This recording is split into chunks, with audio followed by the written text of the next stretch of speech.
அவர் 2000 ரூபாய் அவர் ரசிகர்களையும் ticket with வதைக்கிறாரு. படம் release ஆகலன்னா producers ஆகுறாங்க. அவர் பேச மாட்டேங்கிறாரு. நீங்க எல்லாம் பேசி என்ன ஆக போகுது சார்?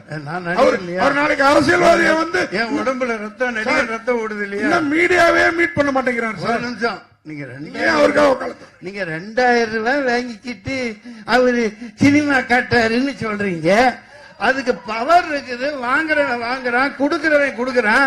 நீ அதே 9,000 ரூபாய் கொடுத்து ஒட்டு வாங்குறிய, ஒட்டு. அதுக்கு இங்க இருந்து குடுக்கற அப்பன் பாட்டம் காசு கொடுக்கற.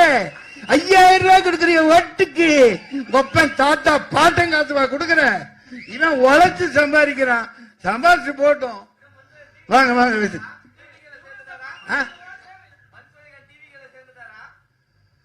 சில்லித்தனமா கேட்க கூடாது. இங்க பாரு, என்னை பத்தி என் கேரக்டரையே புரிஞ்சுக்க மாட்டேங்கிறீங்க. நான் நியாயத்து பக்கம் எப்பவும் நிப்பேன். அவர்